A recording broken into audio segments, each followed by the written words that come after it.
Welcome to another episode of DD on the Spot. As always, I'm your host, Ryan Johnson. Before I get to our guests here today, I'd like to remind everyone that if you enjoy this content, to please give a like and subscribe down below. I'd greatly appreciate it. We have Karrie Alexander on the podcast. She's coming to us all the way from California, and we can tell by the light reflecting off in the office that she's in that it's probably very sunny and a lot more warmer than it is here. So I'm already, starting to feel bad even starting this podcast. But she's an IFBB figure pro. But most importantly, she's our current guest. Karrie, thank you so much for coming on. Hi, Ryan. Thanks for having me. Absolutely. Well, before we get started, what is the weather like in California today? Pretty awesome. It's a little windy today, but the past couple of days have been around 70 and sunny. Pretty nice. Yeah, it's not fair at all because I'm up here and it's just a couple of degrees below freezing. But I mean, I could do a whole podcast on my winter woes, and believe me, it would be a long one. But before I do that, I mean, why don't you? We need to bring the mood up a little bit already. But why don't you give us a little bit of your backstory on what inspired you to get in shape and how that led to you deciding to give bodybuilding a try? Well, Ryan, it's kind of a long story. Did you want me to tell you the whole Tell me the long story, the long full story. Okay, well, 9 years ago, actually, my anniversary will be the anniversary of my aha moment, the moment where I decided I was going to make a change. I had become friends with a new group of people. They were about 10 years younger than me. I just thought that they were gorgeous and sexy. And I went to a Lady Gaga concert. And, I'm dressed head to toe with muumuu shirt, muumuu sweater, feeling like, wow, all these girls are just so sexy. They're dressed super cute for the concert. And I'm just really, really uncomfortable. But went to the concert, love Lady Gaga. She is so awesome. But it seemed like her entire concert was directed at me. Her message to me was be a strong woman. And I've always been, I've always had quite a bit of confidence throughout my life. But the last 10 years, was pretty obese, weighing right around 180 to 200 pounds for about 10 years. And I finally said, I'm just all done. I am that strong person. And so the next day, I decided that a little bit, digress just a little bit. For the last 5 years, I had spent every single day going to get a mocha frappuccino and banana nut bread or a donut. And there's a Starbucks open on Christmas Day. So when I say 365 days, I mean 365 days. So the next day after the concert, I said, I'm done. It had taken me a long time to realize that I was done with being fat. I was done with being overweight and feeling absolutely miserable in my own skin. It took me a long, long time. But I said, you know what? I'm just going to allow myself one mocha frappuccino and banana nut bread a week. So for 2 months, and I cut out all soda. That wasn't any big deal, but my habit was the Starbucks sweetness. And so cut out all soda, started just eating a little bit healthier when I ate out, because of course the 10 years was because I was spending time with my kids, doing their sports and all the things that, raising my kids basically and making them most important first.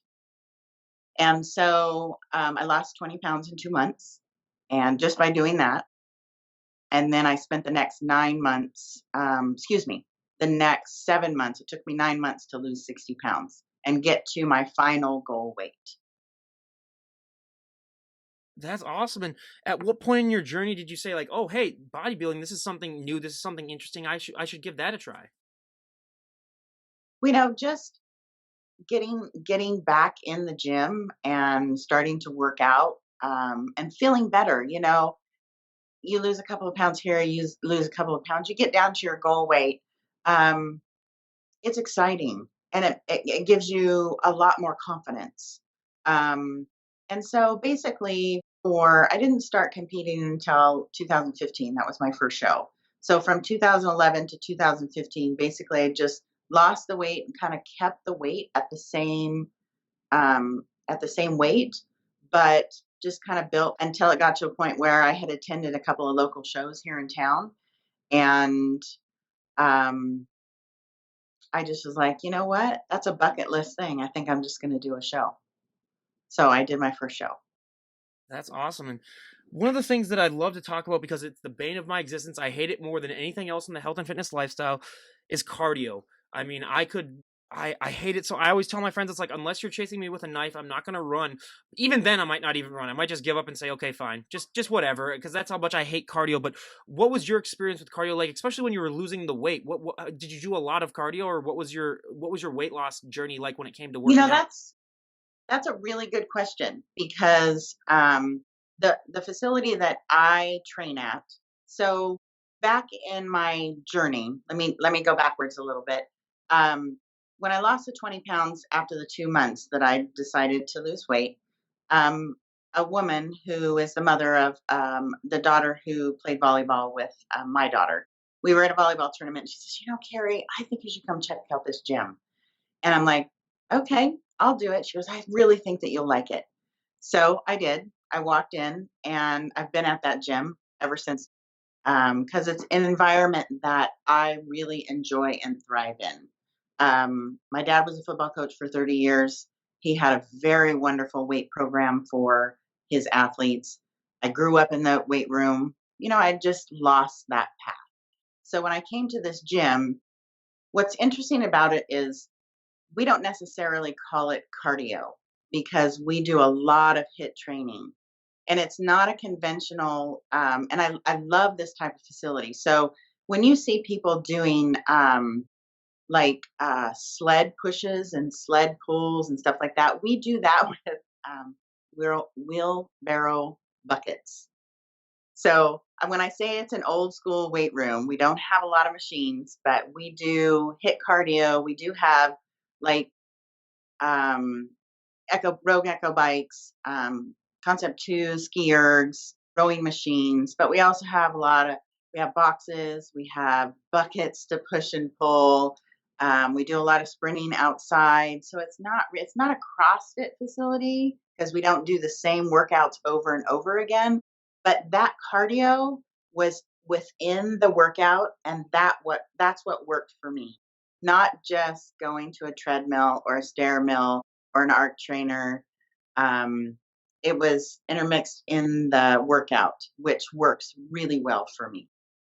Well, and I love that too, because I mean, for me, my cardio has to be bike rides. Otherwise, I'm not even going to do it, because I could go on a bike ride, every single day and do that. That's my version of cardio. But it's all about finding what works best with you. Because yeah, if you were to try to put me on a treadmill for every day, like some of these competitors that I have on, where it's just they're on there for 45 minutes every day, and it's just like, no, I would last a day or two, and then I just be like, yeah, this is stupid. Like, I'm not going to do this anymore. It's just ridiculous. So it's all about finding out what works best for you. But when it comes to working out and first seeing results, I mean, I always say that whenever someone first walks into the gym, they're always going to have that one body part that really, really takes off, and they're going to have that one body part that just lags behind, that they have to train to oblivion.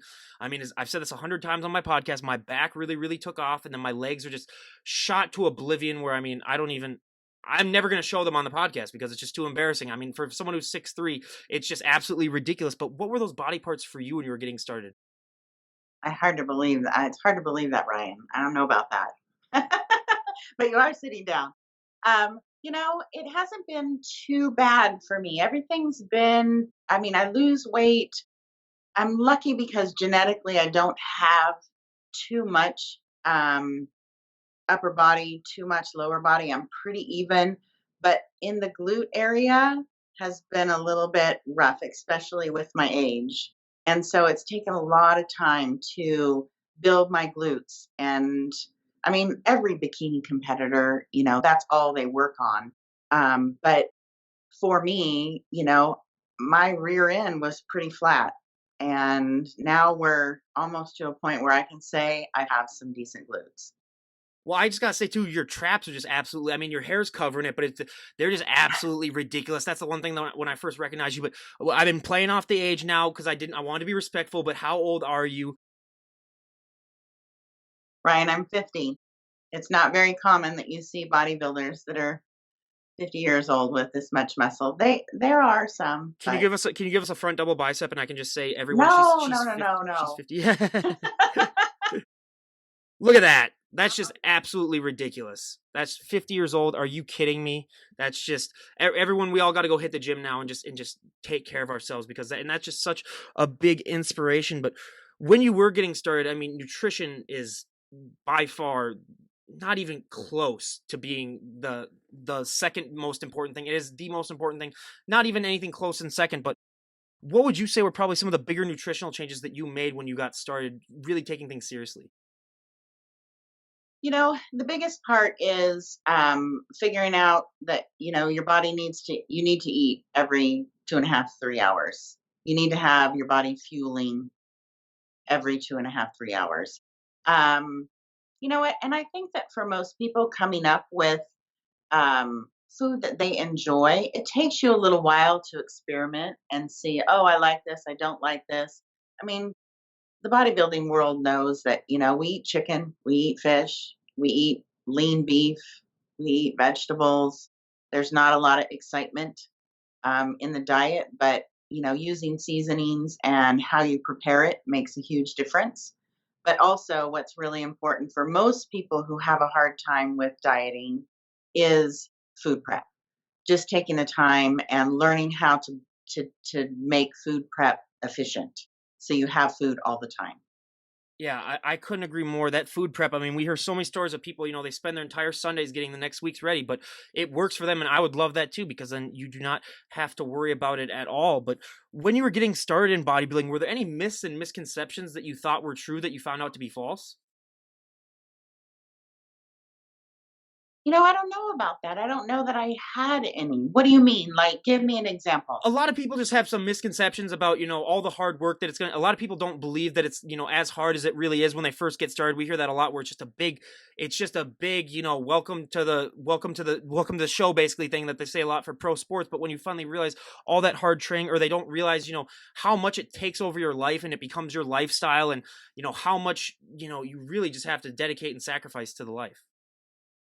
You really do. And your family has to be a little bit supportive. Of course, because I said I was 50. My children, when I started, were, at the end of high school and going into college and now finished with college, and I'm still competing. But also, one of the things that I do, because it's, you have to eat well.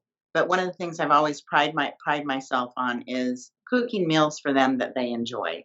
And so, how I deal with meal prep um, is, I'll make a meal and I'll make it so big that I have leftovers. And I'm lucky my family pretty much likes to eat healthy too.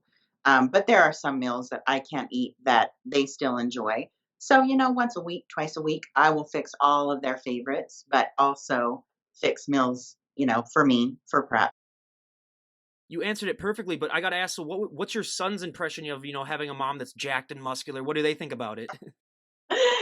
It took a long time for my son to get to come around and be appreciative because teenagers are pretty much all caught up in themselves. I just hope that he sees. I mean, he doesn't mind now, but a lot of times his friends would say, "Oh my gosh, your mom is so jacked. What happened to your dad?" But he's been supportive. It's just he's not. When his friends are saying stuff, it's kind of. My daughter's great. She loves it, and she's always been there for me. That's awesome. And yeah, I cannot tell you how many times we've heard, especially with sons and their friends ribbing them for female body. But I mean, it's just that's just, I mean, just the amount of stuff that they get. But yeah, we hear that constantly all the time. But I always say the most surprising thing that I learned from this podcast that I had never guessed, and I would have never guessed in a million years before this, is that for so many of these athletes, posing is the hardest thing. I mean, it's harder than your diet. It's harder than the working out. I like to compare it now to be excuse me, I like to compare it now to being a perfect driver, where you can be a great driver, you can never be a perfect driver. You can be a great poser, you can never be a perfect poser. It's always ever evolving. What has your experience with posing been like? I'm pretty lucky because I feel like I have that flair. It's always been comfortable for me to be on stage, and especially when I get to a competition. I've practiced. I feel like I'm ready. I spend the time, and when I step on stage, it's like I have put all the work into this. Now this is the time to shine. And so I don't necessarily have too much problem with posing, but it does really help early on to, contact somebody who is a pro athlete and get help. And learning how to walk sexy is hard for some people.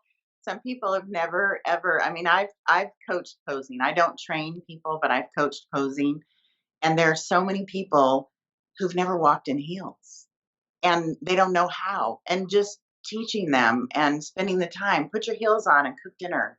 Spend the time walking, getting comfortable in heels. I've lived my life in heels. My flip flops are heels. I'm going to show you. See, my flip flops are heels. So it's something that I'm used to, but it is. I mean, once you get to that spot, if you haven't spent the time to put your package together and really dialed it in and made sure that your poses look like what the judges want to see, you're dead in the water. Doesn't do you any good.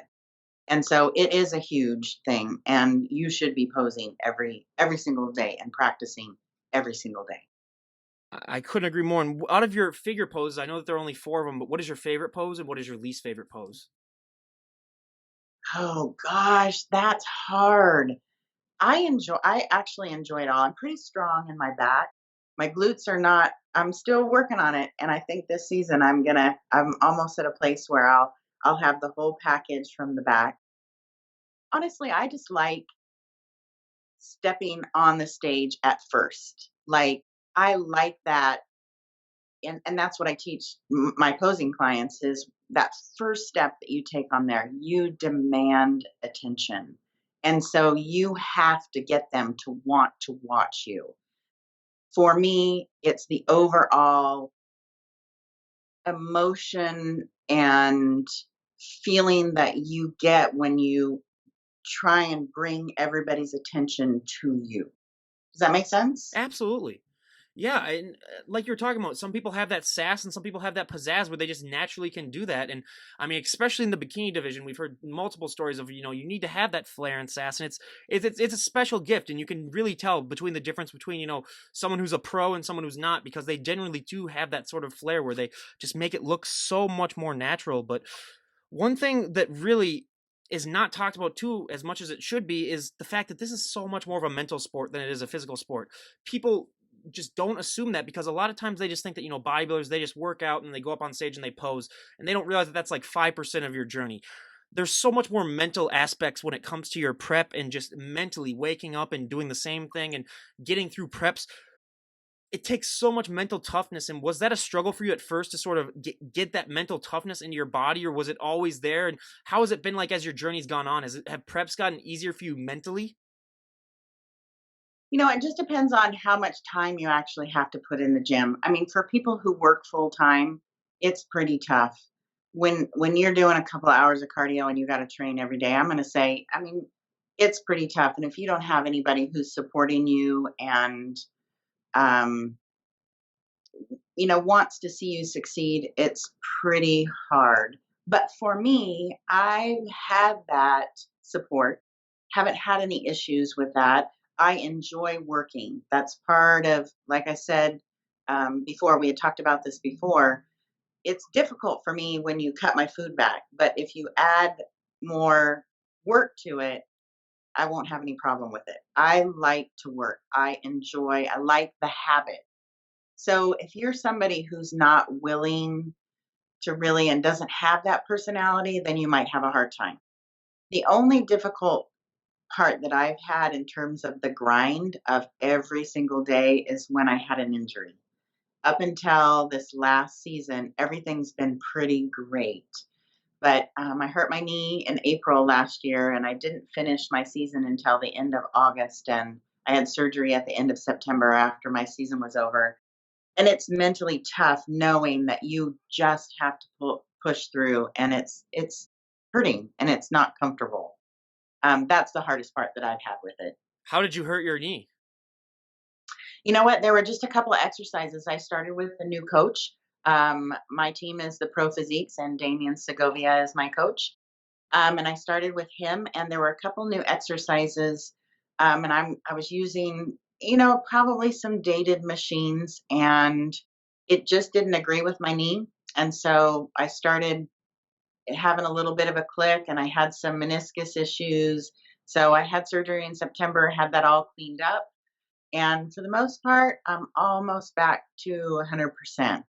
So, and I've changed up a little bit of my cardio. So it's doing things different so it doesn't aggravate it. But for the most part, there were only a couple of exercises that kind of just made it not feel real good. Yeah, well, I mean, it's just like every other sport where you get injuries, and I mean, luckily that was one of your few ones because we've had some where it's happened a lot more frequently. But yeah, you got to be careful when you're working out, just like with a lot of other things. But I always say, for my bands that come on the podcast, I always ask them what it's like to perform live in front of people. That also applies to the bodybuilders that I have on. What is that like for you when you get to walk up on stage and show off all that hard work that you've worked months upon months on? It is so much fun. I mean, the first competition that I did, I'm not typically a nervous person, but the first competition, I was almost sick to my stomach. I mean, I was sick to my stomach.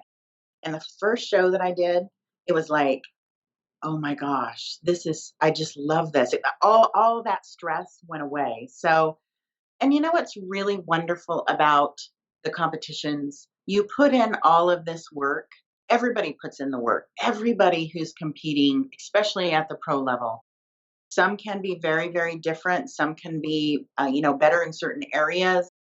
But overall, in our industry, it's a positive environment because we all know that everybody's putting in the work. So it's fun. I mean, I've had one of my teammates is from Reno, and I'm from California, and so we travel together now and are good friends.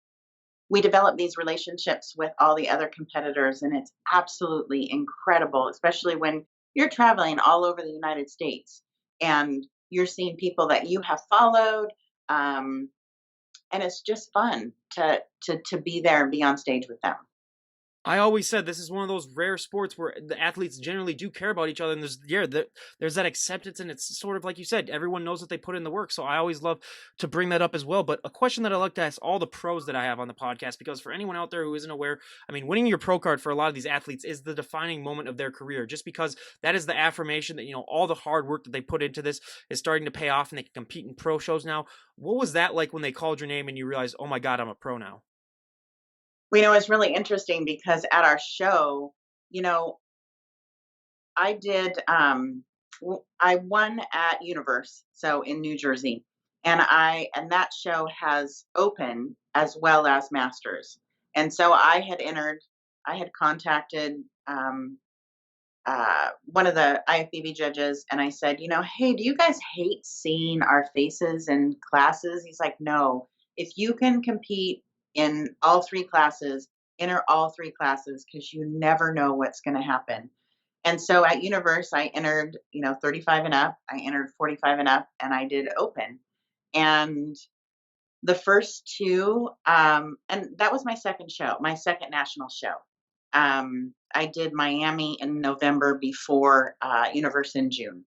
And the first two classes didn't go too well. I didn't make it into the top five. And that was masters. And I'm thinking, oh my gosh, I'm done competing. This is for the birds. I'm so stressed. I've been standing here for 3 hours because I'm in three different categories.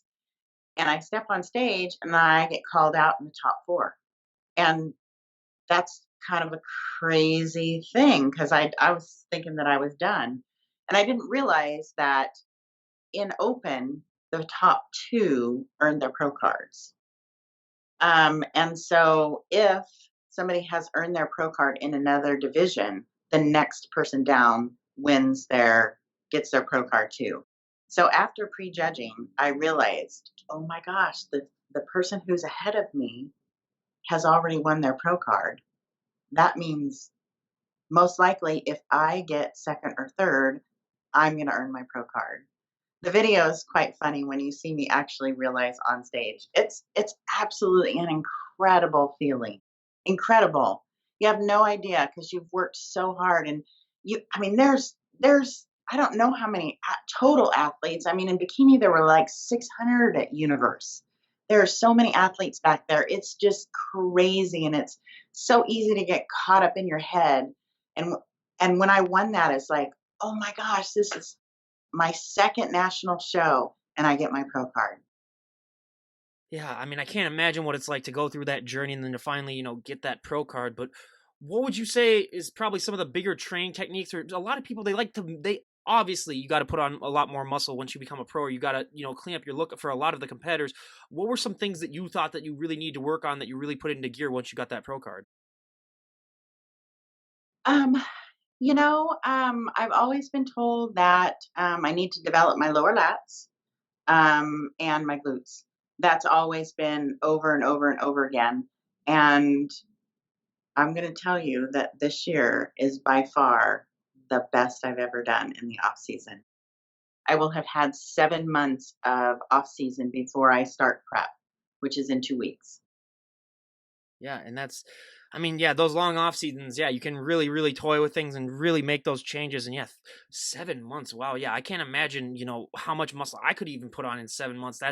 That's amazing. But now we go to a fun question. What is your go-to post-show meal? What is one meal that you like to have more than anything else after a show? That's so easy. That's instantly easy.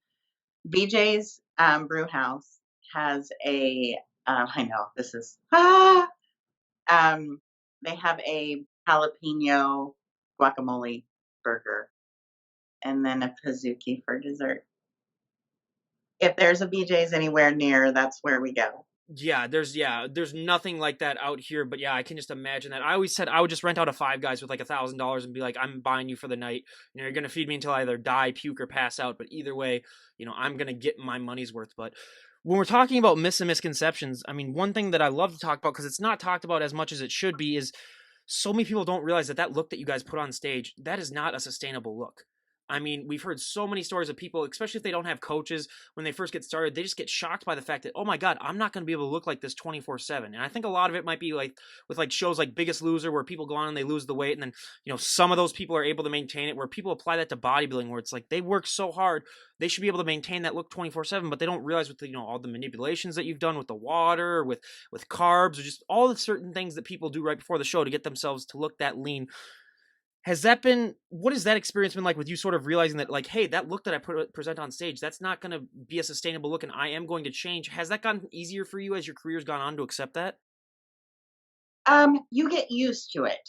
And you learn through time and through, really actually feeling pretty shitty about yourself that you can't sustain it. But then again, you need to reverse so you don't gain a ton of weight. The first couple of shows, I think that it's really, really important for coaches to make sure that, I mean, at the end of a show, at the end of your prep, you are so dialed in. You have, done a ton of cardio. You feel great because you're eating great, even though you're doing, a ton of cardio. I personally feel great and ready when I get to a show.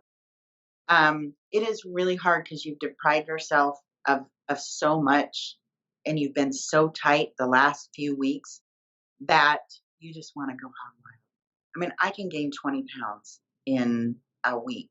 And typically, my first 12 to 15 shows, that was pretty common. I lost 45 pounds to get my pro card. Um, and so it's pretty common. And so if you don't have a coach early on to help you reverse, to help you, some people, once they're done competing, they're done with their coach and that's it. And if you don't have a coach keeping you on track, you're going to have a really hard time with having that rebound and gaining a ton of weight. And, when you start eating unhealthy, you retain a lot of water, you look really soft. It can be really, really frustrating. So it's important that you stick with your coach after. And as time goes on, you learn not to be stupid, not to just go crazy, you know? It's hard, it is so hard, but I think when you're a pro, you finally, over time, get used to, if you've gained too much weight, feeling crappy about yourself. Um, this is the first season where I have felt like I've gotten back to a position where I have a little bit of balance in my life. Like I'm still eating super healthy, 80% of my normal prep foods because that's what I enjoy, but also going out with my friends and, having something here and there. But it takes a while. It takes a while to really get experience with that and learn to do well. I mean, I always said I should just rename this podcast Trial and Error because that's the themes that we talk about all the time on here. And that's like with bodybuilding too. I mean, just figuring out what works best for you and just doing a lot of that. And that's why I say people in my generation, it's going to be a lot harder for them when they get older. And if they want to start like a sport like bodybuilding, because bodybuilding is just a sport where you're not going to be able to have a next day delivery from Amazon and, all of a sudden make you look bigger and stronger. I mean, it takes so much hard work and dedication. And so I think it's going to be interesting at least a few years down the road. But two of the questions that But I love it's to doable. it is, yeah, It's doable. I am perfect example. yeah, absolutely. But two of the questions that I love to ask all of the health and fitness guests that I have on. I mean, the first one, there were so many positive things that happened to me when I started getting bigger and stronger and going to the gym. But one of the negative things is that you're going to get asked to move a lot of people's furniture. You're going to get asked to open a lot of pickle jars of bottled water, anything that's sealed on tight. You're basically the go-to strength person. I mean, I'm still at home with my parents for the next couple of months before I move out, and every single time that they come home with groceries, being the good son that I am, I'll carry them in for them. And now that they're both in their late 50s and now with this coronavirus, I'm going to be the one that's going to be going out and getting all the groceries because I probably have the healthiest immune system out of everyone. But what has that experience been like for you? Do you find that as you've gotten, bigger and stronger and as you've transformed in this journey that people just assume that you can do favors for them? I think that's funny. I don't necessarily get that because mostly I'll take over and just let me do that. Nobody really asks me. That's funny because I'll be the person who, I mean, like I have these 400-pound concrete pots that had to go up on big columns. I helped with it. It's kind of fun. Kind of fun for me. No, but it is interesting when you get close to a show. I would say to everybody, if you are a week out from a show, don't go to Costco. Don't go to Target because you are going to just get looks like of crazy. Where did this crazy person come from? Yep. No, I always say that, and that's exactly my next question is. I mean, you're not the average looking 50-year-old, even if when you're in your off season. What has that been like, dealing with that? Because, like I say, you become like a mini celebrity where everyone's attention is focused on you, no matter where you go. Has that gotten easier for you to accept that that's going to happen a lot as you've gotten older? Well, I've always had a lot of positivity. There's a lot of competitors who have said to me that people make negative comments to them when they're out in public or on social media. I've never really experienced that. So I've had nothing but positivity in my town. But I also have a pretty feminine look. Um, I'm lucky and I'm very fortunate that I have a little bit, I have long hair, pretty feminine look. Um, but it is really interesting when you go out in public and my it's like the in general comment that everybody makes is, "Can we arm wrestle?" And I'm like, "I've never arm wrestled in my life. I'll do a deadlift competition with you, but I'm not gonna arm wrestle you." But what was your specific question? Because I don't think I answered it Oh no, you correctly. answered. I mean, what is that like for you? And has it gotten easier for you to accept that's gonna be, you're gonna get asked to arm wrestle a Oh, lot. And I mean, I've dealt with the same thing where I would have drunk girls at bars come up and just start feeling my arms without asking. But I was that was the college mode back then, so I would pump it up for them a little bit. That was the college days, which are a little bit different. But what has that experience been like for you? Has it gotten easier for you to just accept that, hey, I'm gonna have to deal with people like that, but hey, it's just a part of the lifestyle, I guess.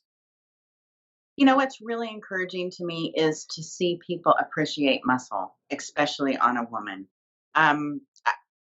With bodybuilding, and now that bodybuilding has all the different, bikini, wellness, figure, they've added classes that are not quite as muscular, and it's becoming more acceptable and more popular for women to be muscular. And so for me, I try to really, really always be humble. I mean, I do get a lot of comments about my muscularity, and some people are super funny about it. Um, but I find it very, very encouraging that people can appreciate our level of fitness, especially at my age. People recognize, although they recognize that I'm older, they don't really think that I'm as old as I'm as old as what I am. They really don't think I'm 50 years old. And they can't believe that. But for the most part, people are pretty respectful, and it's very encouraging to me. The only negative that I've had is my kids get a little when we go on vacation, or I mean my kids are adults, but I've asked, Lexi, my daughter, before, do you ever get tired of it? She's like, I don't mind when people say things to you, mom. That's really cool. I just get tired of hearing over and over again what you eat. When people ask you, what do you eat? I'm like, okay, I get it. I get it. But for the most part, I've had nothing but positivity about being muscular. And that is so great. And I think that that's something that has been catching on, like you said, since they've got the more divisions, because we've heard stories from, bodybuilders that have competed for like 20 years, and they always talk about, how it was so much different back in the day. But I can agree with you where, yeah, I think it's gotten so much more positive, and that is such a great thing. But my favorite question to ask all of my guests that are health and fitness, I mean, Oh no. when it comes to being big and strong, I mean, guys have enough clothing options problems as much as it is. I mean, they have enough of a problem with clothes, but with women with muscle, I mean, we hear so many stories about how hard it is to find clothes that work for you. And I mean, I always say, the moment that I saw that you got these, big broad shoulders, dresses aren't your best friend. Jeans are another, yeah, exactly. Jeans are another thing that we have all the time that don't work as well. I mean, you're always just, it's just a conundrum when it comes to trying to figure out what clothing options work best for you. What has that been like for you? And I mean, I just love to hear about the struggle of finding clothes, because for so many people, that is just one of the harder things for them. Well, thank goodness for Lululemon tights. That's all. I don't I don't think I'll ever put a pair of jeans on again. I mean, there's just no point. They're uncomfortable. I mean, tights are the only way to go. I try and find things that accent tights. I wear tights every day, but usually with high heels too. I don't ever go without high heels. But I will say, the biggest issue that I've had as of recent, like, all of my sports bras fit. Like, I mean, I'll go. I've told you I will change between 20 and 45 pounds. Luckily, lately it's only been about 20 pounds from stage weight. But in this year, I mean, and fat leaves. I know this is hard concept, but fat leaves your body everywhere. It leaves your face, it leaves, it leaves in your legs. For me, it leaves everywhere, but also in my chest, it leaves there too. But the biggest problem is trying to get off your sports bra when you've got wider lats. Everything else is okay, but just trying to get it over the top of your lats, because you want to have everything held in. I don't know. It's No, it's I it's stupid, well, but I'll tell a story that's very similar to that. I mean, when I was in college, there was a girl that was a figure competitor, and I went into like right before her last workout, right before she got tan. I went in to give her a hug and wish her good luck. It was like hugging a skeleton. Yeah, I mean, it's just everything just becomes so dry, and I mean, you always the skeleton face and everything. But I totally understand that, and yeah, that's. I mean, there's just so many simple things that people don't realize there can become struggles for you if you become a bodybuilder. That's why I love this podcast, and I love to raise awareness to that type of stuff. But when it comes to the working out aspect, I mean, there's so many things that people love to talk about, but I did a poll a couple of weeks ago where I said, for all my guests coming on, what is one body part that you want to learn about, how they train it? And I had a poll, I think it was arms, back, legs, and abs, and arms won by like, 10%. I mean, it dominated. But when it comes to training arms, what do you like to do to train your arms? yeah, that's really, really funny because I don't do one bicep curl because I hate the stigma. But when I see somebody, some man in the gym who is lifting legs or who is doing a hip thruster, I'm like, that is a bodybuilder because they want to build their whole entire body and not just work on this. I don't do bicep curls. I can't stand them. Drives me nuts. I hate how it looks. I don't like it. Will never ever do it. And so for me, I don't even concentrate on any of that. But maybe that's why I build shoulders, triceps, back, because I don't concentrate on that stupid muscle right there. That's my 2 cents. That's ridiculous. I mean, I always say there's a first for everything, and that's our first guest that says that they don't even do bicep curls, and that's awesome. And yeah, again, just like so many people think that you have to train everything and you have to train the same way that a lot of people do, but yeah, some people don't even need that, and that's great. But a few of the questions that I have before we wrap things up here, I mean, if someone were to walk up to you and say, Karrie, we made the decision, you can change one thing about the sport of bodybuilding, and everyone would go along with it, what would be one thing that you would like to see changed? Oh goodness, I might have to think about that for a second.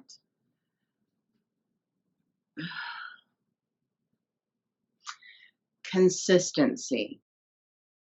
I would say consistency just because when you first start off in the sport, you don't understand this a little bit in judging. Um, the judges have to judge who shows up that day. So, like a show before could have had a bunch of tall women um, who have, great big shoulders, not very good legs. I mean, I'm just giving you an example. Um, and there's a group of 5 people that all look pretty much the same and they make the top 5. But then the next week, you've got Boyana and Wendy Fortino and Taryn, who are, a little over 5 foot tall, and they've got the best bodies, and they'll pick people who are all kind of that frame based on the top 3. So sometimes it's a little bit difficult because you're never ever going to see somebody who's super super tall, super super big. We have no weight in pros. We have no weight limit.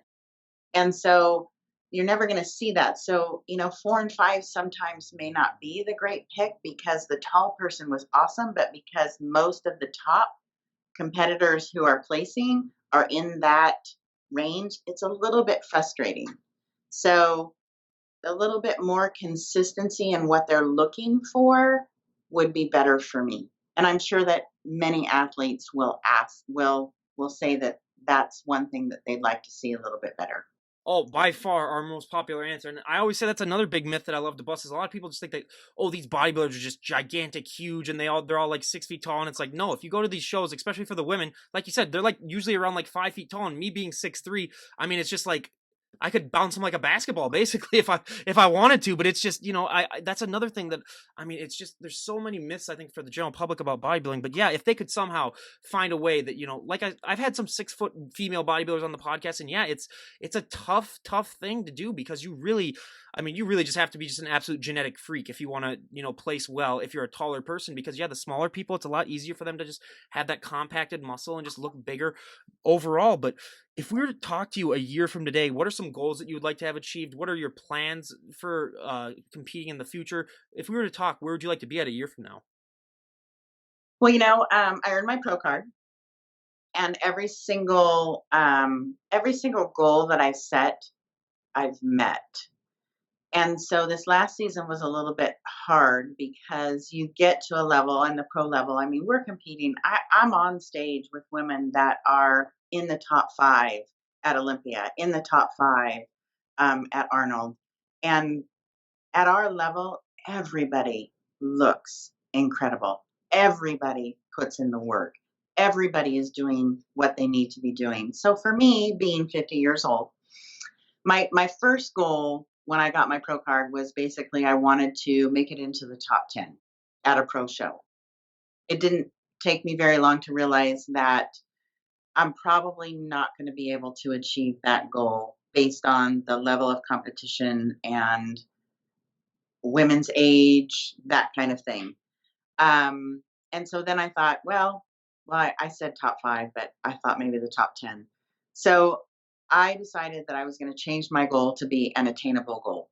And last year was my goal to win a Masters Pro show. There are shows where they have open and they have Masters as well. And so the closest I got was 4th at the LA Championships. I got 4th, so made top 5 at the Master Show. So this year I'm shooting to win a Pro Master Show, and that will be my goal. In the future, I want to test judge and become a judge for the NPC. I'd like to become more involved in the organization of the shows.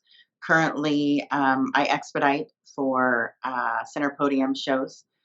So, like Legion Sports Fest was a great opportunity to be able to get competitors on stage, all pro competitors, visit with them. Sure was fun. I would like to continue to be involved in the NPC and IFBB because I love the industry. And so I'm not going to do that until I've met my goal, and my goal is to win a Masters Pro show. So, however long that takes, that's what I'm going to do. I think she's gonna win her next one. Everyone, go and check out our Instagram page, and you'll agree with me on that. I mean, that's just and that's just such a great goal to have. And I mean, being a judge too, that's great. I always say that there should be more former bodybuilders on the judging panel because sometimes we hear about how judges can be so impartial or certain judges love certain things. So if they could just have, like we were talking about before, a little bit more centralized of it, I mean, that I think that would do absolute wonders for the sport. But is there anyone that you'd like to give a shout out to before we wrap things up? A shout out. Hmm. Probably just to my teammate who I always can count on to go to shows with me. Of course, my husband, because he's always behind the scenes, just kind of being a supporter, but not somebody who's like out in the open. Of course, my kids, because they do put up with my bullshit, which is not too bad. I try really hard because I don't ever want them to say, Mom, we don't want you to do this anymore. You're just kind of nasty. It's not okay. Um, and just overall, the friends who have always supported me and been super, super about being encouraging about my journey. People could be pretty negative if they wanted to be, and I'm really lucky that I really haven't had that. I'm at a gym that I absolutely love, and Steve does a great job with programming. And I'm very lucky to have been there for 9 years, 6 days a week. Um, and probably I've had some good coaches throughout my season, and I'm really lucky to be on the Pro Physiques team because it's a pretty awesome, awesome, awesome team. Again, everyone, we cannot thank Karrie enough for coming on and sharing her journey. And we wish you nothing but the best. And honestly, thank you so much for coming on. I really appreciate it. Thanks, Ryan. It's been fun. You're fun to talk to. I get that a lot. That's why I started this. I'm a very talkative person, so this is kind of like my therapy for the day where I get a lot of words out so, I can just calm down and relax the rest of the day. Otherwise, I'd be talking people's ears off. And, now that we're basically almost on quarantine, it's going to get really interesting the next couple of weeks because I'll get bored really, really quickly. But again, you guys, thank you so much for watching and thank you so much for listening to this. And go and give Karrie a follow. I'll leave her link to her Instagram page down below. Little warning, you will be inspired to work out and stop eating all those Twinkies, so that's just a warning ahead of time. But again, everyone, make sure that you wash your hands, make sure that you stay safe. And this is Ryan Johnson, DD on the spot, signing out. Have a great day, everyone.